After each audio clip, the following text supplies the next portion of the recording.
Meu nome é Mauro Lúcio de Freitas, eu sou conhecido como pastor Mauro de Freitas. Sou pastor da Igreja Batista Getsemane. E a minha história começou assim. Eu sou filho de cristãos, eu sou neto de cristãos, sou bisneto de cristãos. Cresci num lar onde a palavra me foi dita ainda no ventre da mamãe. Eu me lembro da mamãe me contando que ela recitava provérbios para mim. Eu com 4, 5 meses de gestação, e mamãe cantava salmos para mim. Eu cresci dessa forma e quantas vezes na escola bíblica dominical, eu pequeno, a minha professora, tia Ruth, vinha falar de uma palavra e eu já sabia o que estava escrito. E não entendia, porque eu não tinha ainda lido a Bíblia, mas eram as palavras que mamãe falava para mim. Eu cresci na Assembleia de Deus, minha mãe é da Assembleia de Deus, meu pai é da Assembleia de Deus, meus avós são da Assembleia de Deus. E houve uma situação em que meu pai mudou para o interior, meu pai era perito criminal na época, um excelente profissional, e ele foi designado para uma cidade do interior e então nós mudamos para lá. Eu, na verdade, não sabia o que estava acontecendo, mas nós mudamos para lá. Quando foi 10 meses depois de estarmos estabelecidos nessa cidade, eu fui convidado por uns meninos para nós irmos jogar bola. Eu, como assembleano dessa época, não podia jogar bola. E então eu saí escondido e fui. E foi aí que começou o declínio na minha vida. Declínio por quê? Por causa da bola? Não. Porque a partir dessas saídas escondidas, eu comecei a me interessar por aquilo que era desconhecido. Eu comecei a fumar. Eu aprendi a fumar, eu aprendi a mentir. E isso foi me levando a distanciar da igreja. Eu me lembro que eu me tornei um dos campeões de fliperama da cidade. Eu ganhava as fichas. Eu me lembro de uma vez em que o dono do fliperama me deu 60 fichas para que eu pudesse. E ali eu fiquei, eu afastei da escola. E quando você está longe de Deus, você está perto de um outro ser que veio para matar, roubar, destruir, não foi diferente comigo. Nessa caminhada eu conheci um amigo. E esse amigo, o nome dele era Wagner. E nós, então, nessa cidade, começamos a aterrorizar a cidade. Porque eu entendia que, por causa do abandono do meu pai, quanto mais eu aprontasse na cidade, ele como uma autoridade da cidade, eu ia ter a atenção dele. Essa atitude me levou ao extremo. Eu me lembro que eu tinha voltado de um trabalho onde eu era leão de chácara e nós tínhamos acabado de trazer a droga que precisava para a cidade. E era um sábado por volta de 2 horas da tarde e o meu chefe virou para mim e falou assim: Pé de anjo, o que você quer para soltar essa bomba ali? Eu lembro que eu virei para ele e disse para ele: Calazans, o que você quer? Ele falou assim: eu quero só matar aqueles meninos que estão ali. Eu peguei aquela bomba e soltei perto das crianças que estavam brincando na praça, 2 horas da tarde. Eu me lembro que ao chegar à praça, eu vi um amigo meu com 2 filhos dele. Ele era 3º sargento da Polícia Militar. E eu disse para ele: Gilberto, tira os meninos daqui, tira os meninos daqui. Eu pus a bomba com o relógio para detonar com 15 segundos. Foi o tempo de eu andar e a bomba explodir. eu costumo dizer que naquela hora Deus mandou um anjo e esse anjo abafou aquela bomba. Eram para morrer todos, principalmente eu. E a minha vida foi caminhando dessa forma, eu fiz amigos e eu comecei a perceber que os meus amigos eram amigos. Estávamos caminhando para o mal, mas éramos amigos. Quando foi um belo dia, a polícia não conseguia me prender, Meu pai então autoriza a minha prisão, eu sou preso nessa cidade, fui levado e me lembro que um dos detetives disse assim, você está aqui porque seu pai te autorizou. Isso teve o resultado pior que a minha família pudesse imaginar. Foi a partir daí que a coisa desandou e eu tive sérios problemas com meu pai, sérios problemas que agora não vem ao caso. Quando foi em 86, meu pai me expulsou de casa. Eu me lembro como se fosse hoje, eu dormi de segunda para terça, escondido. Na terça-feira ia ter uma festa na cidade, eu fiquei na cidade, dormi na rua de terça para quarta. Mamãe então levou para mim 2 cruzeiros e 40 centavos, era a passagem dessa cidade para Belo Horizonte. Eu vim para Belo Horizonte sozinho, sem ter 1 centavo, sem ter lugar para ficar. Cheguei na rodoviária,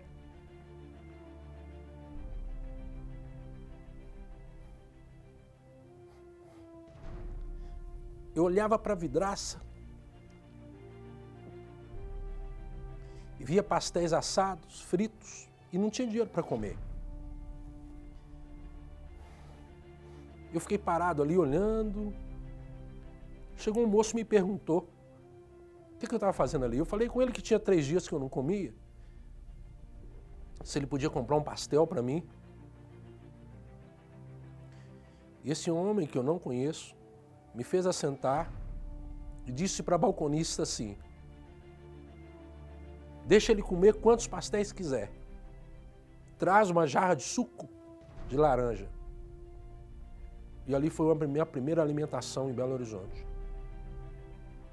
Em 87 eu me inscrevi no concurso da Polícia Militar, passei em 3º lugar, fui para o batalhão de trânsito, mas a minha personalidade, meu caráter estavam destruídos, totalmente destruídos. Eu fui expulso da polícia, do batalhão de trânsito, da Polícia Militar. Em 88, eu me lembro que eu estava trabalhando, a minha família já tinha voltado para Belo Horizonte, a minha mãe, meu pai divorciou da minha mãe. E minha mãe voltou para Belo Horizonte com os meus irmãos. Eu então vim morar com mamãe, mas algo me dizia no coração que mamãe não podia gastar tempo comigo, porque os meus 4 irmãos mais novos precisavam dela mais do que eu. E eu cresci desse jeito, sozinho. Não é um sentimento de vítima, mas é a realidade. Em 88 eu conheci um rapaz chamado Naum. Naum era balconista de um supermercado.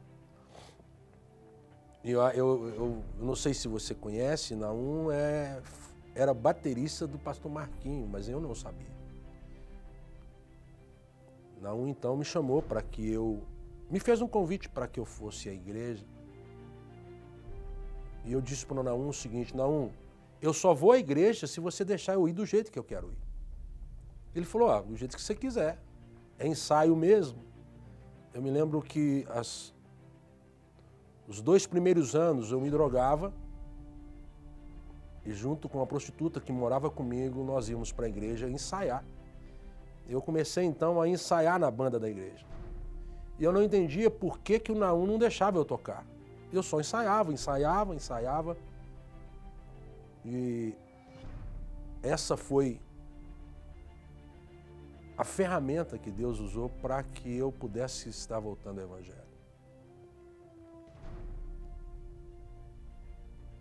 Em 89, eu passei por uma situação muito delicada, onde uma pessoa muito próxima de mim perdeu a vida e eu decidi suicidar por causa disso. Eu me lembro que estava tudo programado, eu já tinha passado no concurso, já tinha me tornado um fiscal da Receita, estava destacado em Sabará. E eu tinha, por causa desse episódio, eu tinha decidido tirar minha vida. Eu lembro que era no meio da semana, eu decidi que tudo ia acontecer na sexta-feira, mas na terça-feira, eu estava dentro do ônibus voltando para casa e nessa época eu tinha muito dinheiro, eu tinha tudo o que eu queria, tudo. E eu dentro do ônibus, uma menina veio, entregando o folheto dentro do ônibus e virou para mim e falou assim: moço, vai na minha igreja. Eu olhei para o rosto dela e falei assim: você é atrevida demais, menina, você não me conhece, não sabe do que eu sou capaz e está me convidando para ir à igreja. Mas por causa do seu atrevimento eu vou. Eu me lembro que ela virou para o trocador do ônibus e disse para ele, convidou, ela alegre, porque eu tinha aceitado, convidou o trocador para ir. E o trocador riu na cara dela, eu quase jogo o trocador pela janela do ônibus por causa disso. Mas havia um compromisso de Deus comigo. Eu fui a essa igreja que antigamente era a comunidade evangélica Ágape aqui na Zona Sul. Lá eu comecei um processo de cura muito grande. Em 90, eu fui convidado para um culto na Igreja Batista da Floresta. E lá eu me coloquei diante do Senhor e fui salvo por Jesus. No dia da minha conversão, eu ouvi uma voz dizendo para mim assim: vai no pastor Glaicon. Vai no pastor Glaicon, vai. E eu cheguei no pastor, depois do culto, falei: pastor, quando eu ia falar, ele falou: só que bom que você chegou. O pastor Ciro está precisando de um ajudante ali, vai lá, conversa com ele. O pastor Glaicon não me conhecia. E foi aí que eu comecei a envolver com o ministério. O pastor Ciro já me colocou no dia da minha conversão. Eu fui morar na casa do pastor Glaicon. Saí da casa do pastor Glaicon para casar. E antes, em 92, eu já estava no seminário. Eu fui para o Rio de Janeiro, fui morar no Rio. Em 93, eu voltei para Belo Horizonte, casei com a Corina. Em 94, eu saí do Rio de Janeiro, vim a Belo Horizonte, eu me tornei secretário do pastor Rick Bonfim, um americano. Em 94, eu vim a Belo Horizonte e eu fui desligado da Igreja Batista da Floresta, porque eu tinha ido embora. E o pastor Jorge, então, me recebe em 94 como membro de Getsemane. Eu me lembro que ele disse para mim assim: olha, não preocupa não, que você é membro de Getsemane. Passaram aí quanto? 94, 2004, 2014, 20 anos. 20 anos se passaram e hoje estou eu aqui na Igreja Batista de Getsemane como pastor, totalmente transformado, curado, restaurado. Não tenho dívida com nada, o Senhor me livrou de todas e podendo exercer o ministério, convicto de que Deus não só liberta, mas Deus cura. Em 96 eu tive câncer no cérebro, fui desenganado, o médico me deu 3 meses de vida. Eu me lembro que o pastor Rick queria que eu fosse para os Estados Unidos para fazer um tratamento lá e eu disse para ele: pastor, morrer lá, morrer aqui, eu morro aqui. E não fui. Em 2004 eu tive câncer no estômago. Antes de entrar na mesa de cirurgia, o Senhor me curou dentro do Hospital das Clínicas. Então, o que eu posso concluir dentro disso tudo é que existe um Deus muito mais interessado em nos dar vida do que nos punir, do que qualquer coisa. Eu tenho 22 anos de casado, sou casado com uma filha de italiano, tenho uma filha de 14 anos maravilhosa, uma menina de Deus. Eu gosto de dizer que eu sou uma testemunha viva de que o Senhor tem o poder para transformar uma vida. Fui dependente químico, fui dependente alcoólico. Eu me lembro que teve uma época que para almoçar eu tinha que tomar um copo de cachaça. Eu já tomei 2 litros de vodka quente e não morri. Às vezes as pessoas olham para mim e ficam com medo de mim. Acham que eu sou muito bravo, mas, na verdade, isso é o resultado de alguém que queria viver. Se eu fosse diferente, talvez eu não estaria aqui hoje conversando com você. Eu tenho vivido um tempo em Getsemane que eu nunca vivi na minha vida. Nunca vivi. As pessoas me diziam, profecias me eram dadas, mesmo depois de ser ordenado. Eu fui ordenado ao pastorado em 98. Me formei em 98, eu escolhi fazer teologia, fui para uma faculdade estudar. Nessa época, a teologia ela não era reconhecida pelo MEC. Eu tive propostas para fazer pós-graduação em psicologia pastoral. Comecei e entendi que não era tempo de fazer isso. E tudo isso eu tenho hoje o prazer de estar servindo a Deus em Getsemane. Eu quero mencionar o que Deus tem feito através do pastor Jorge na minha família. Eu digo a ele que Deus preservou a minha imagem na mente dele por tantos anos para que hoje eu pudesse adorar o Senhor aqui. Eu sei que vai chegar um tempo em que a minha filha vai poder contar essa história para os filhos dela. Mas não uma história de alguém que foi dependente, de alguém que se envolveu da forma que eu me envolvi, mas de alguém que foi restaurado, curado, transformado, impactado pelo poder de Deus. A Bíblia diz que nós somos feituras dele. A Bíblia diz que ele tem prazer em nos alcançar. Jesus vai dizer em Mateus, no capítulo 11, versículo 28, Vinde a mim todos vós que estáis cansados e sobrecarregados, e eu vos aliviarei. Tomai sobre vós o meu jugo, e aprendei de mim que sou manso e humilde de coração, e encontrarei descanso para as vossas almas. Eu às vezes acordo de madrugada, olho para o teto, olho para as coisas que estão em volta de mim, e fico tentando encontrar palavras para agradecer a Deus o que Ele fez. Hoje todos os meus irmãos estão salvos. Não eram, porque eu, o mais velho, era o exemplo dos dois. O mais novo quase que entra pelo mesmo caminho que eu entrei. O do meio se envolveu com bebida. Então, quando você olha para mim, você vê alguém que não tinha nenhum motivo para viver. Nenhum. Eu me lembro que eu saí procurando o cartório onde eu havia sido registrado para saber se eu era filho legítimo ou se eu era filho adotado. De tanta solidão que eu sofria. E hoje eu posso clamar por um pai que me ouve a qualquer momento. Né? Um pai que me dá a mão, que caminha comigo.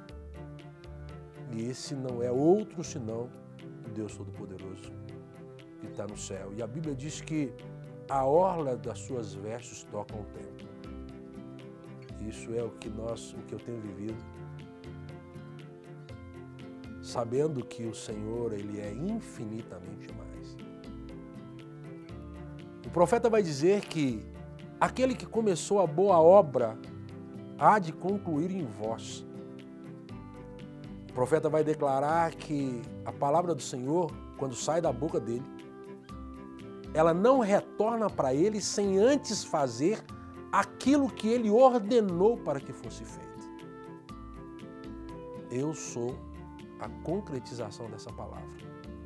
Deus mandou uma palavra e aquilo que não existia veio à existência. Eu sou Mauro Lúcio de Freitas Roberto, alguém que foi gerado por Deus depois dos 14 anos.